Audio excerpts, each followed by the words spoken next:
Okay, big news today. So the government has completed its internal review of the CMMC program, and they have released what they are calling CMMC 2.0. There's a lot of new details. There's a lot of details that have yet to be described or given to everyone. There's a lot of m- crazy information flying around out there today. So this is an attempt to try to synthesize that information and give a little bit of insight on what the implications might be for people with CUI, without CUI, under what we are now calling CMMC 2.0. So, like I said, the Pentagon has officially wrapped up this months long internal review of the CMMC program.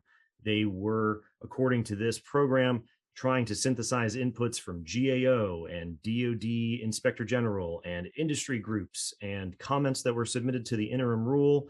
And it took a long time for them to give us any update whatsoever. And what they have given us is this new version of the model, CMMC 2.0.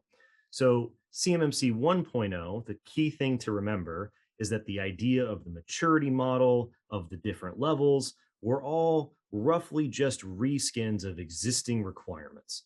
Now, there were three primary sets of requirements that underpinned the CMMC 1.0 model. At level one, it was the basic cyber hygiene controls contained in FAR 52 20421. At level three, that was fundamentally oriented around NIST SP 800 171, which has 110 requirements. Level three added 20 additional ones, as well as some other things. And then at level five, that was primarily based off of something called NIST SP 800 172. Anything at level two, anything at level four was not based on a set of pre existing requirements. It was made up by the CMMC program. In previous rulemaking under the interim rule, the government even said that they never anticipated issuing any contract with level two requirements. This was obviously a problem all along because if you were a company that needed to handle CUI in the course of doing business in order to execute on your contracts and purchase orders and so on and so forth, you had to start at level three. There was no ability for you to start at level one or two because if you had a certification at level one or two, you wouldn't be able to handle the CUI. So they effectively did not exist for those companies that had CUI. If you were a company at level one that never needed to work or store or process or transmit CUI in the course of doing business, then you never had any reason to go to level two or three or four or five for whatever reason, because there was no incentive to do so. You had no compliance requirements. You also weren't going to win any additional work because it wasn't involved in the course of your doing business. So, although there was this maturity model structure, it wasn't really a maturity model. It was a set of three requirements sort of relabeled with a maturity model thing overlaid on top of them. So when we get to CMMC 2.0, we tore away levels two and four completely, and we're left with one, two, and three. Level one being the basic set of controls that we talked about beforehand. What the government has said is that there won't be an assessment requirement for level one. And now tens of thousands, 100,000 or more companies are, jumping with joy because they won't have to pay for a CMMC assessment and certification. However, those companies will have to do a self-assessment, calculate an assessment score, and upload that score into the SPRS system, which previously was only something that you needed to do if you were a CUI holder. So although they won't be assessed, there are additional requirements that will still affect a large number of companies. At level two, what we previously called level three, they split it into two levels. They bifurcated it around criticality, is what they tell us in their updates. Effectively, if you have CUI that is related to some level of criticality or national security, you will be assessed. And now you will be assessed more often than what was originally planned. Instead of every 3 years, it will be triannually.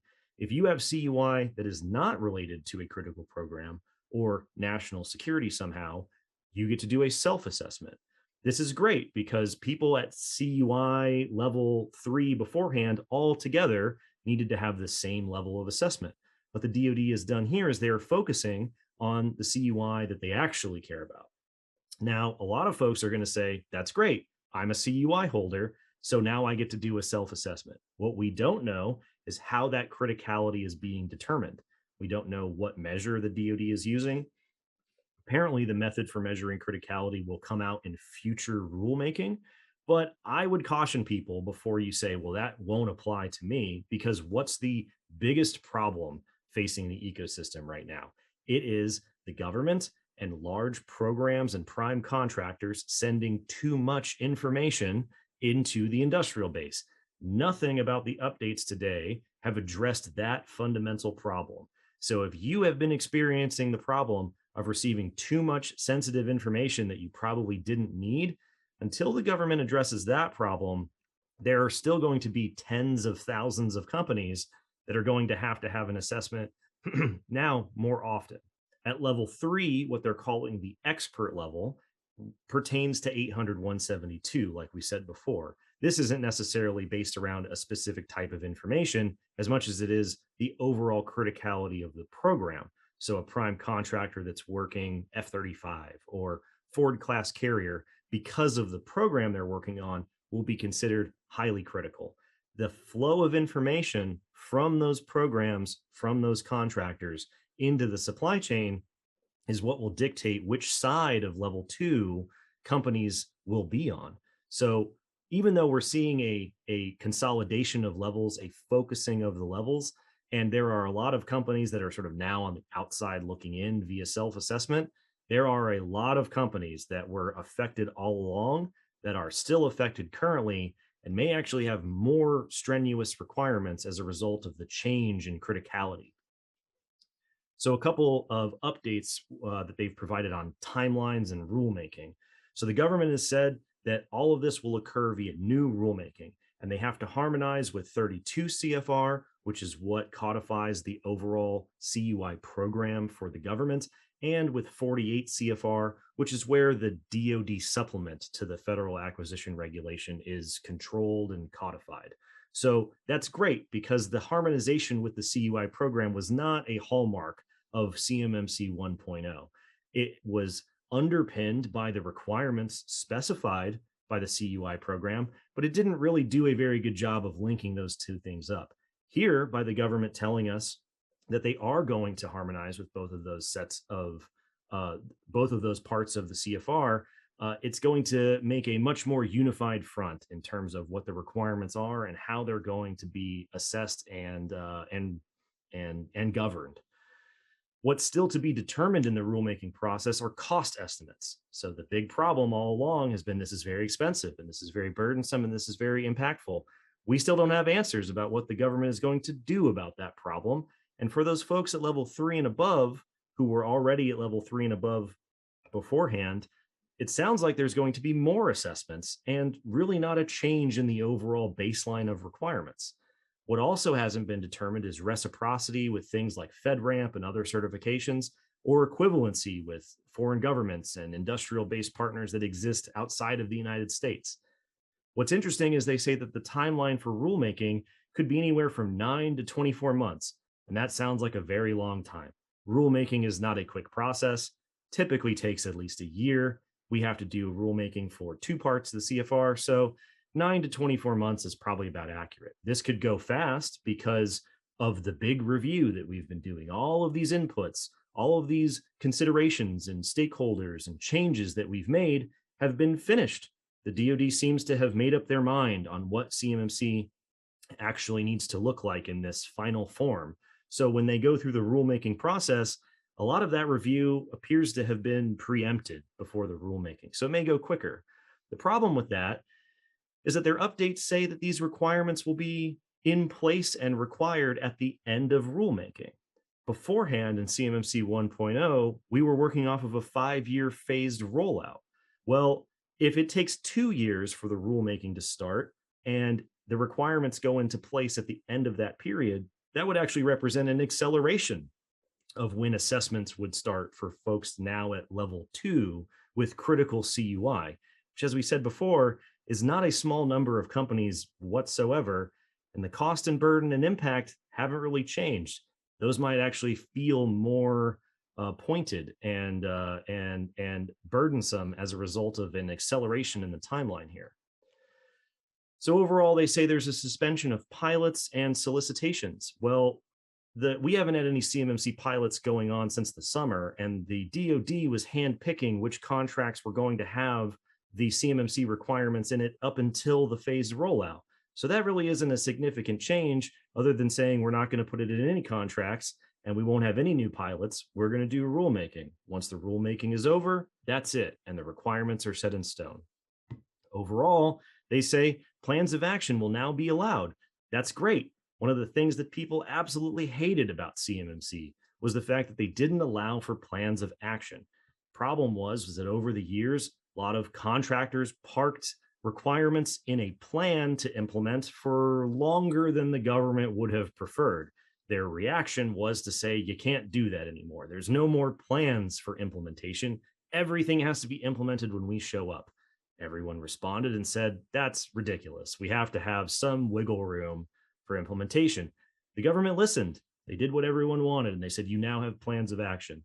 However, they said that the highest weighted requirements cannot be on the plan of action milestone. What does that mean? Well, we need clarification, but it sounds to me like they're talking about the 5-point requirements under the DoD assessment methodology. And guess what? The 5-point requirements under the DoD assessment methodology are also the requirements that are the most costly, they're the most burdensome, they're the most time consuming to implement. The reason why companies would park controls and requirements on their POAM was typically due to cost and burden and impact. Those have not been addressed, and they appear to be saying that those things cannot be placed on the plan of action because they are critical to the security of the information. So we have POAMs, but maybe not the POAMs that everybody was expecting. In addition, there will be a minimum score requirement. So there's some limit to how many things can be on your POAM. That sounds to me like a minimum baseline of controls by another name. It might not be 110, maybe it's 100, or maybe it's 90. Doesn't sound like they've taken cost and burden into the consideration for what that minimum will be. Overall, the takeaway is that the government is going to say that this is streamlined and it's going to provide more reliable assessments and it'll be flexible. And there's all these wins for the government or for people who no longer have the requirements. For the people who are CUI holders, who had the same set of requirements and problems with cost and burden all along, it really feels to me at this point like a mixed blessing. When the smoke clears, it may very well turn out that the overall set of controls that you have to implement haven't really changed. The timeline for which you need to implement them and then be assessed will have sped up, and the number of times that you will be assessed per year may have increased dramatically. The overall takeaway here, based off what we know so far, is that, like I've said all along, changes to the program side of CMMC 1.0, 2.0, who's assessing you, how much it costs, who's paying for it. Those are program level changes. Changes to the model, the security requirements themselves, that is a lot less flexible for various reasons about how we arrived at which controls need to apply to which sets of data. And we've seen that play out here in real life. The model has not really changed. The burden has not really changed. The cost has not really changed. But the government has come out and said, well, lots of stuff has changed. We've given you POAMs. We are going to do more rulemaking. We listened to what you said. So if you were a company at level 3 or above beforehand that has CUI with a very common problem of the government and prime contractors sending you data that you probably don't need because it's a little too sensitive, I would be very careful about celebrating before we know exactly what the implications of these changes happen to be. So lots of things are changing. Lots of new information is coming out. There will be a webinar next week on Wednesday, 11/10, November 10th, where we're going to go into more detail. There are a lot of implications about what has changed. They have removed some requirements. On assessment day, those requirements will still be there. So they are sort of phantom requirements all of a sudden. Costs may not have changed. Things may have sped up. There are a million things to talk about. There's a bunch of articles to write. I'm sure everyone has a lot of questions. We will have a webinar scheduled, so expect to see that go out shortly, and we'll go from there.